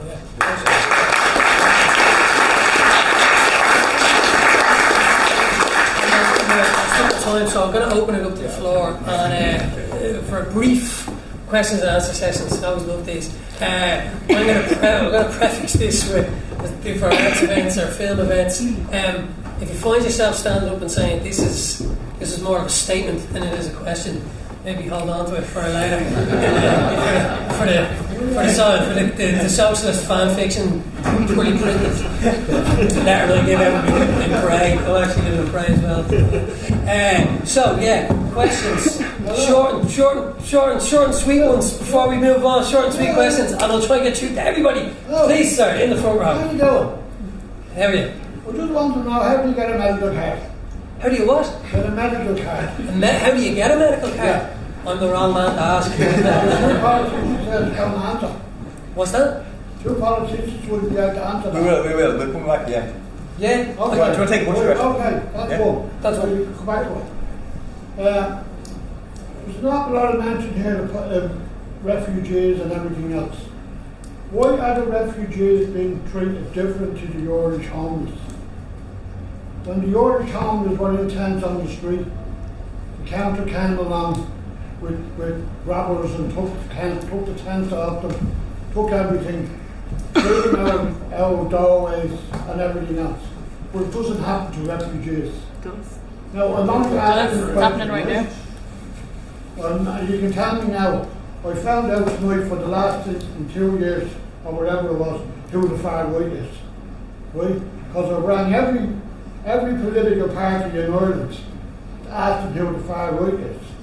I spoke to Cathal Bailey the other day from Clare, and I said to him, who's the far right? And his answer to me was, where are you based? Right? Where are you based? I'm a fucking Irish citizen and I want to know who the far right is. Like the National Party were always there, but I never heard it being called the far right. I never the National Parties were and all them. I've never heard it being called the far right till up to last year or the year before or whatever, when all this started. Right? Now that's another one, quick one, sorry, the last one. Right? Why am I giving a millionaire recycling company €90 for not having any rubbish to fucking pour out? Can somebody tell me that one? Why the next fucking week I have to give them €90 or to stop taking me rubbish? Now, what I suggest is that people before profit do, for the people like me, is call for a ban and putting out fucking rubbish. And that'll end up, sorry for the language, but that'll stop that €90 shit. So, thank you. So there's three questions there. One's a medical card. We know that you can get that on yougov.ie, but then again, they don't make it easy for you. I'll tell you the answer. What's it with it? I'll tell you the answer. Okay, wait, hold on. You know the answer, then you know the answer. You know the answer, you don't need to ask the question. Right, well, that's just one thing. Just two things. The last thing, and I think Paul and everyone else. I want to react from the politicians. I think the last two questions. bin charges first. That's a really easy one. Why that's happening and why it happened and what can be done about it. Yeah, you want to answer that? No, go for it. Yeah, bin charges is really. Yeah, you do bin charges. You went to bin charges. Yeah, it's 20 years ago now since I went to jail. Because It's not bin charge. I know. Well, it is bin charge. Well, you asked about your bin. It's me giving the millionaire €90. Yeah. I'm on a pension. Yeah. Now I want to know why am I giving a millionaire €100? But that's so what we're going to do is because that's a question it's an open-ended question that's kind of not an actual question that any of us can answer. So we're going to move on. It's you know what I mean. That's like why are we all here on this planet? Kind of question. Well, it does have implications because there was a massive campaign 20 years ago exactly this year when a pile of us went to jail as well as it being on the streets and people blocking the trucks because they were bringing in bin charges for the first time. All the local authorities used to collect the rubbish. It was part and parcel of the local authority services and it was paid for through general taxation. And it was part of that, what we call neoliberal or attempt to privatise all public services project that they engaged on in the early 2000s, late 1900s. And that was what it was about. And we had a very good campaign and we went to jail and we non-payment and we tried everything. But eventually, bit by bit, they started to privatise the service in local authorities. I think they started with Waterford and Limerick, and like a creep in Jesus, it came to Dublin as well. They privatised everything. Once they privatised it, you then had all these companies, Mr. Bin, City Bin, Thorntons, Oxygen, Greyhound, all competing with each other, and that competition pushed up the prices to you and me, and that's the answer. Point to what I'm saying. I don't have a problem paying for my rubbish to be taken away. Right?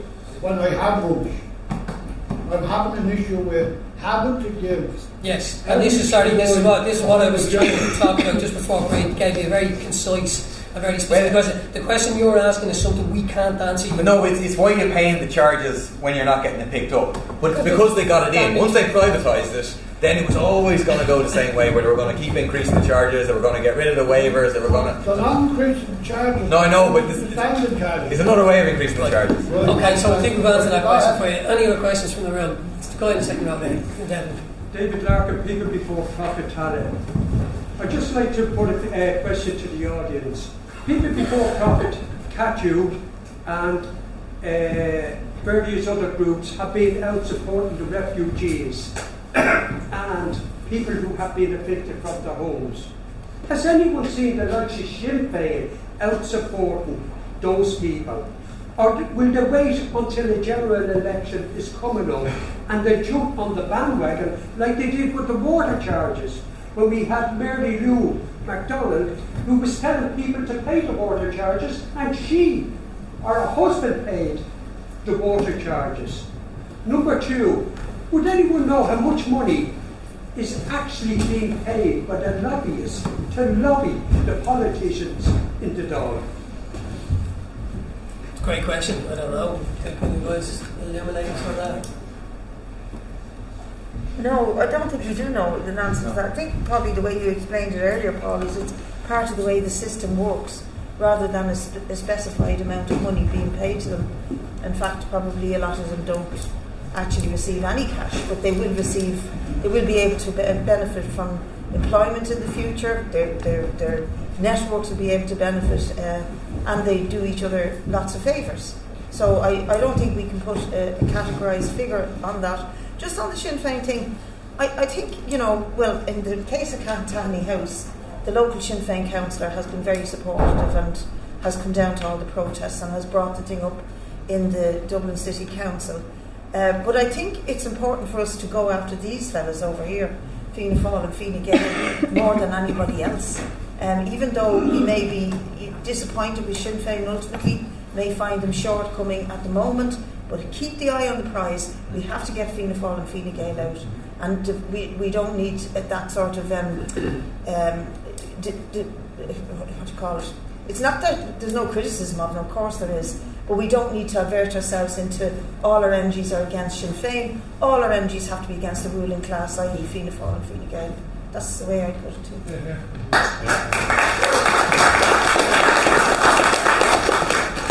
My name is Mac, I'm from Belfast. I've come down today, so I will make a short rather than ask a question if you don't mind.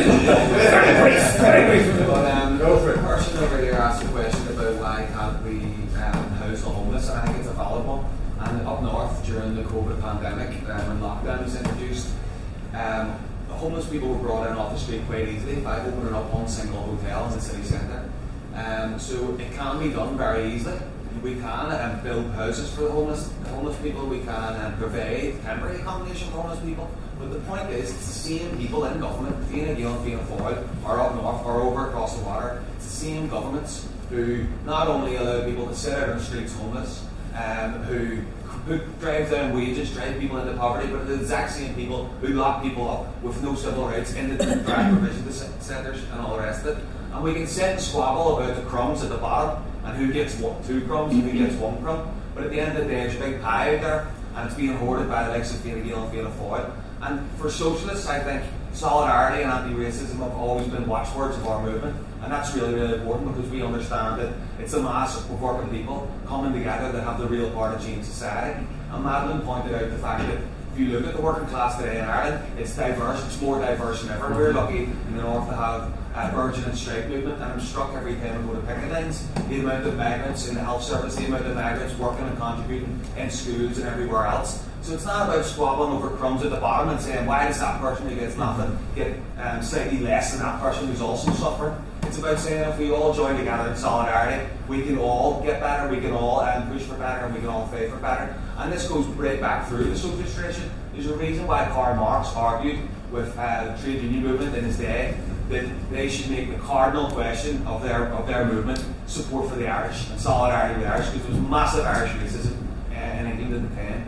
Dara pointed to all the reasons why people are displaced all over the world. Every single one of them is systemic. It's because of climate change, because of exploitation, it's because of imperialism. And when millions of people in Ireland had to flee Ireland, it was also systemic. Yes, there was a famine, but it was nature sent the famine, but it was governments and landlords created the outbreak. It was because of imperialism, it was because of capitalism.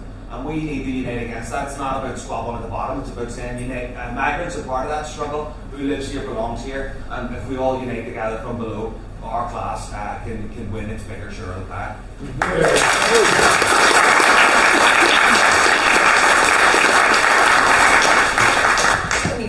Any questions specifically for any of the panellists as well? So there's a gentleman here in the front row, and then there's a gentleman here and a gentleman here. So we'll go, gentleman in the front row, please. Yeah, as I said, in the past, the likes of Labour and the Greens were out against Fine Gael and Fianna Fáil, but yet they went into power with them. So that's a possibility of Sinn Féin. So how can we tell people that we're not willing to go into government with these people at all costs? You know? You mean Fianna Fáil and Fine Gael and Labour? Yeah. I'm assuming, and the Greens? Yeah. So it was like the Greens and Labour actually propped up, facilitated them, enabled them. And well, I suppose that's a question for the politicians out. Is there a possibility of a coalition with any of these parties? Well, I mean, I think we have to make an absolute cardinal principle: no coalition with Fianna Fáil, Fine Gael, and we have to put pressure on, in a friendly way, put pressure on Sinn Féin in particular, Social Democrats as well, to say you should rule out coalition with Fianna Fáil and Fine Gael. And actually, if they did that, it would create more momentum behind even them in opinion polls and stuff, because people would think, Jesus, we actually have a chance to get rid of them. I think often people settle because they think, even if we got them, they were a minor party, that'd be a step forward, whatever. But if people had the prize of, Jesus, we can actually, for the first time in 100 years, break the cycle of Fianna Fáil and Fine Gael, I think that would really inspire people. So I think we have to champion that idea of a government without Fianna Fáil and Fine Gael, and calling on all the parties to rule out a coalition with them. And there's also the perception that people would think, if we get into power, are we going to be much the same as them? We've got to convince people. Can I ask the maths on that? What's a likely left coalition going to look like if it happens? And are you, not to put you on the spot, that's what I'm here for, would you be willing to go into some kind of 5-party? I mean, what we socialist left government? First thing we do is the top 5 hits. After the last election, we voted for Mary Lou McDonald for Taoiseach in the Dáil, right? So that's kind of bottom line. No matter what else, if there's the opportunity of having a government without Fianna Fáil and Fine Gael, no conditions, we'll be voting for example, Mary Lou McDonald for Taoiseach or another Sinn Féin nominee for Taoiseach. So that's our starting point. If it is a chance to get rid of Fianna Fáil, Fine Gael and to put in like broadly speaking left government, we'll be voting for that. The second thing is in terms of, okay, will we participate in that government? Will we join in a coalition?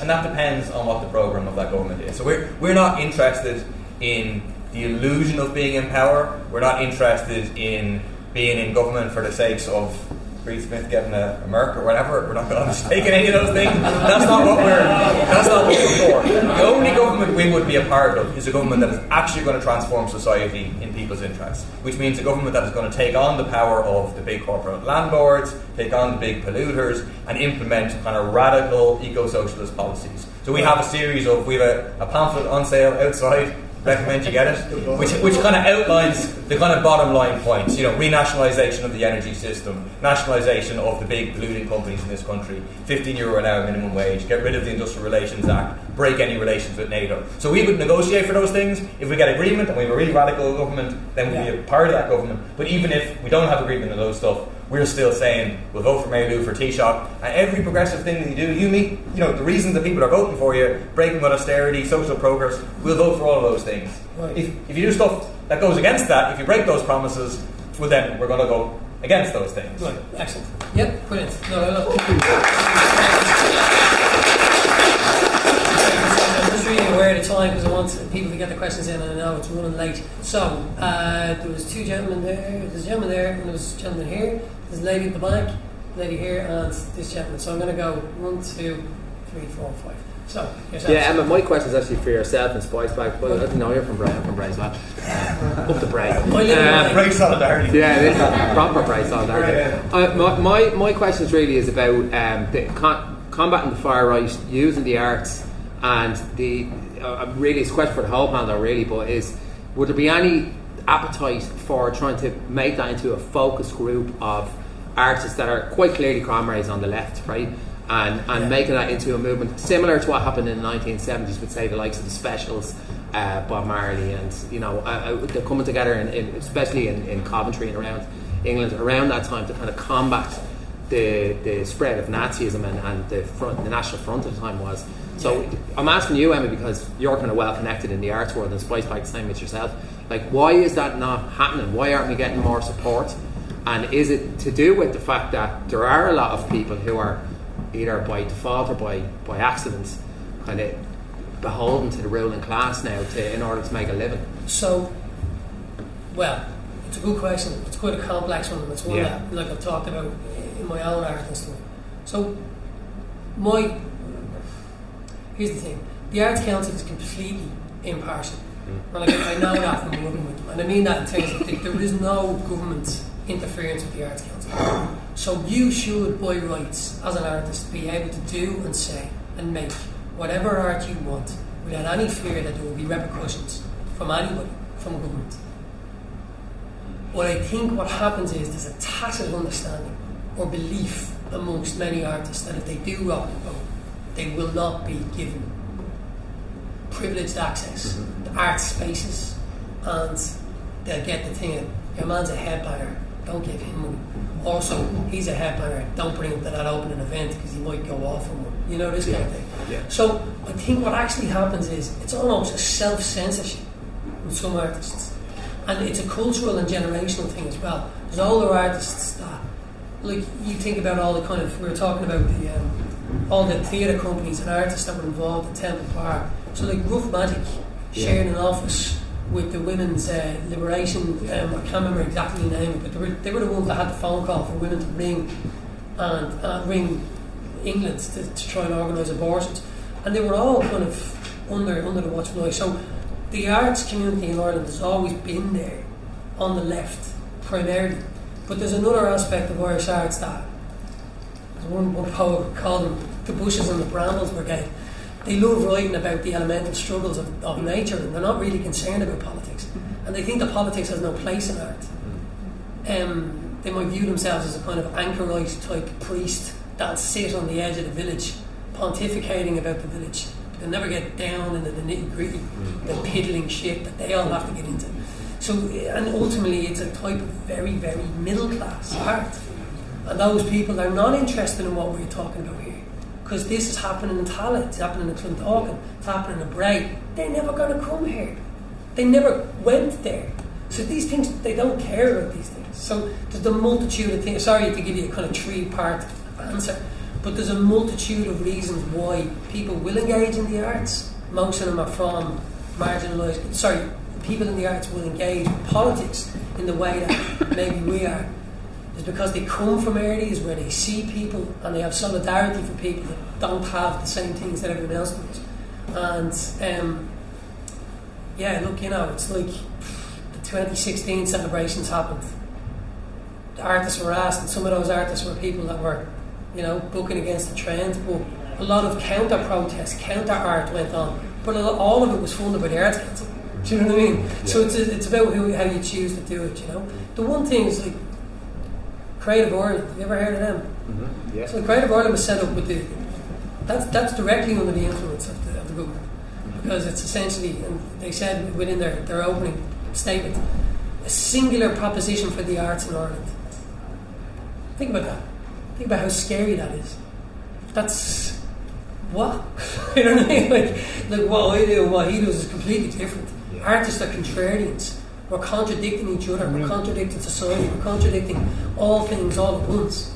But like that'd be like trying to say that murals in Belfast and Horse Outside by Rubber Bandits and Sean Keating and, you know, whoever else, that like it's all the same. It's not. It's nonsense. You know what I mean? So I think what's happening is we need to appeal to artists, and if you spot them, just call them out on it, because a lot of time artists are quite involved in themselves. You know what I mean? Like, so even the ones that are left leaning, just concentrating on their art. So it's just about kind of basically engaging with artists and saying, like you are today, I'm running this gig, stall it down, and have you thought about joining the party? Or, you know, yeah, I think that's one way to do it. And that answers my question. What do you think?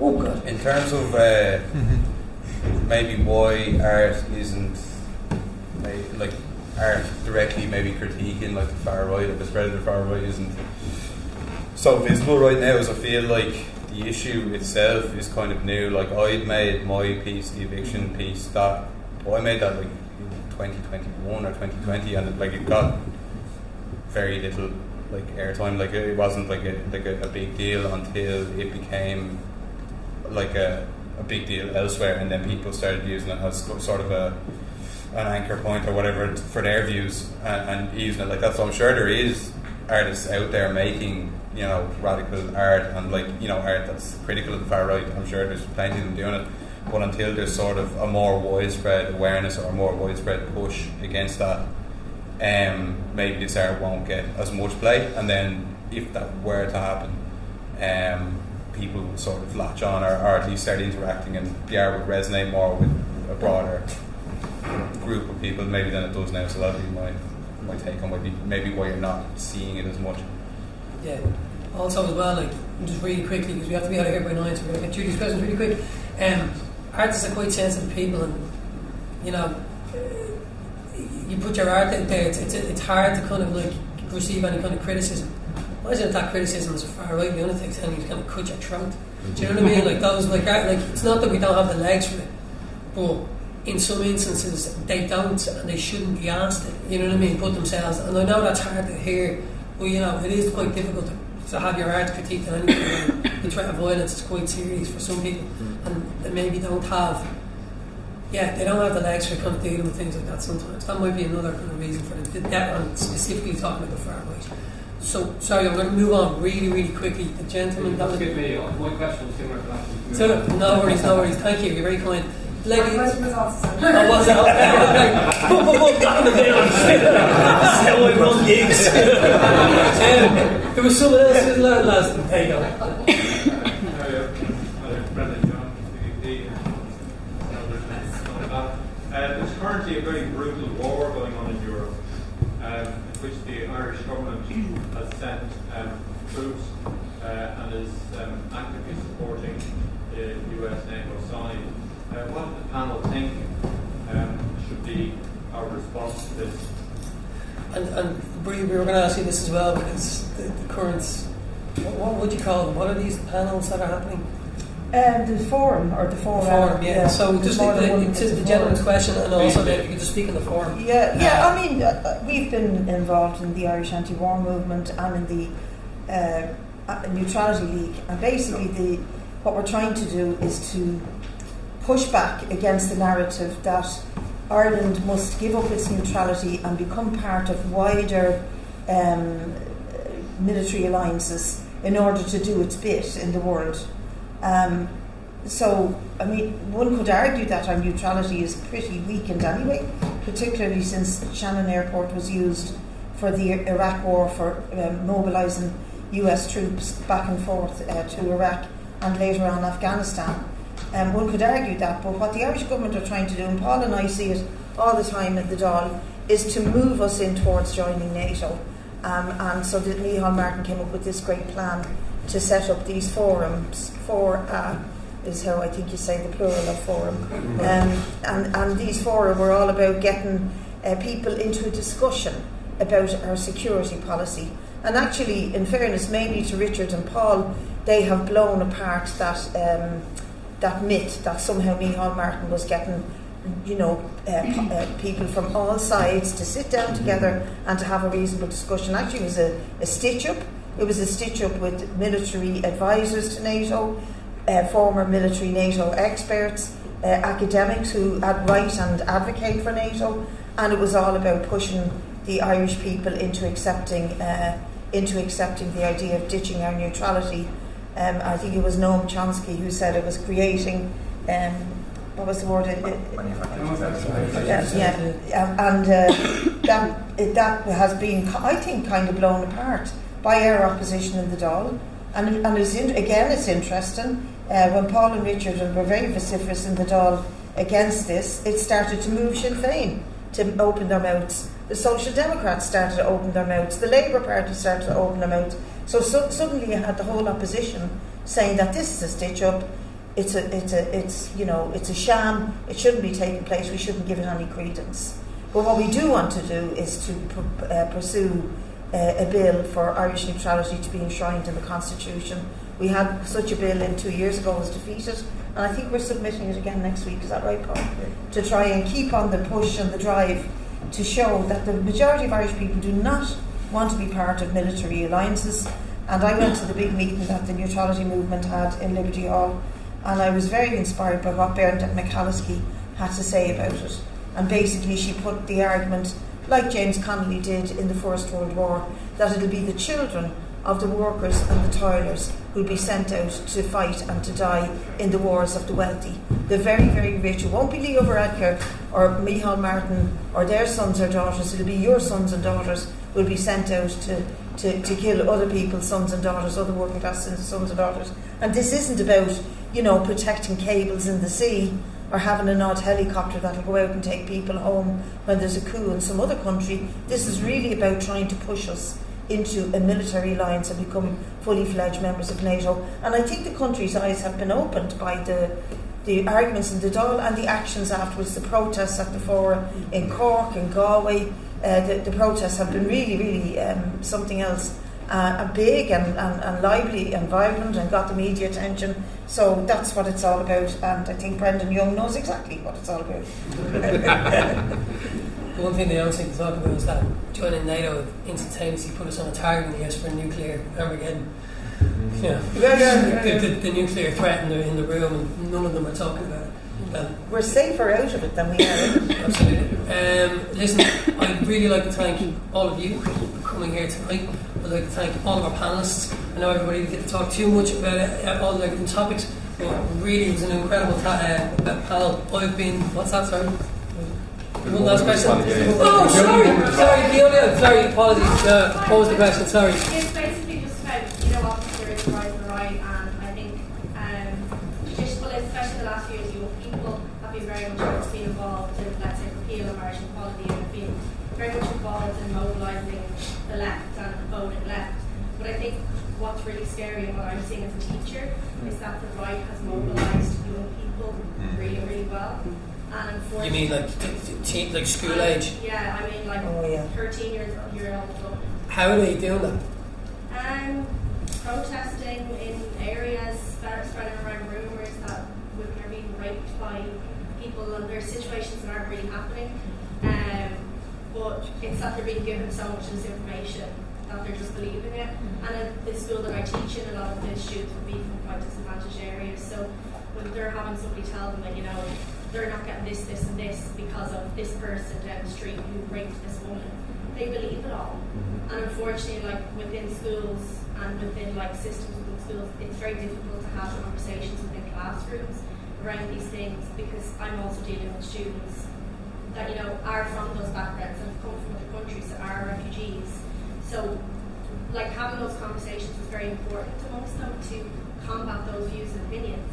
But it's very difficult to have them while also protecting the students in the room that they're basically about. I was just wondering if any of you had any like thoughts or views and, you know, how maybe we can intervene younger people and, you know, combat that kind of. I don't really want to put her on the spot because she'll kill me, but Deirdre Cronin, who's currently a counsellor for people before profit in Dublin 8, also teaches in a national school in a deprived area, and we had a long conversation about this. So maybe Deirdre, you could talk a bit about what you used to do when you were at school.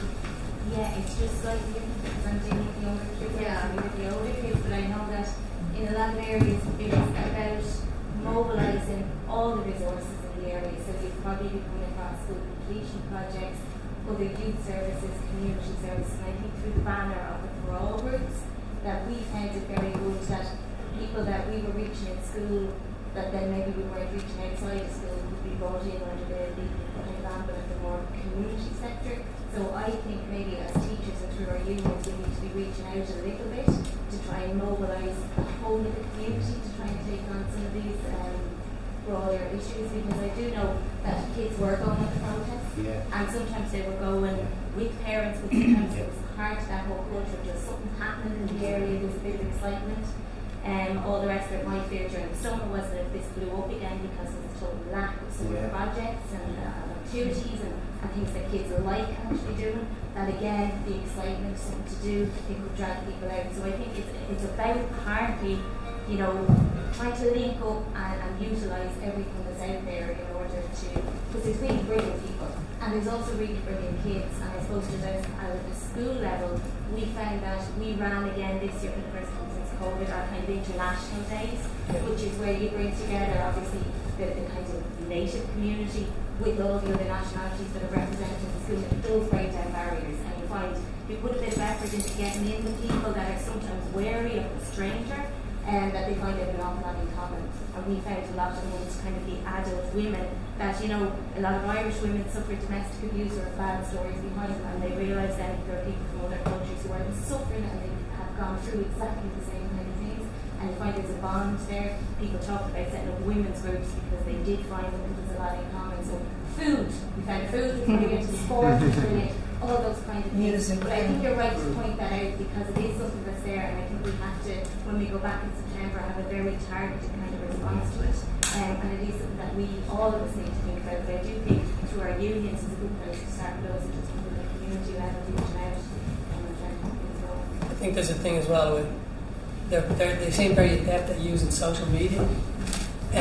So if there is disinformation being spread through social media, then possibly this information, the campaign basically to disrupt this information needs to be done through social media.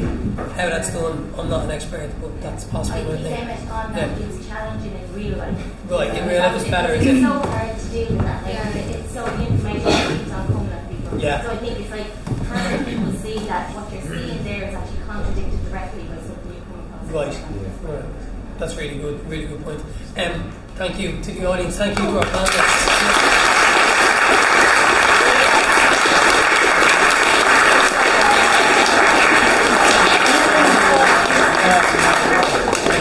If you get by 9 and I'm going to start clicking the lights on and off.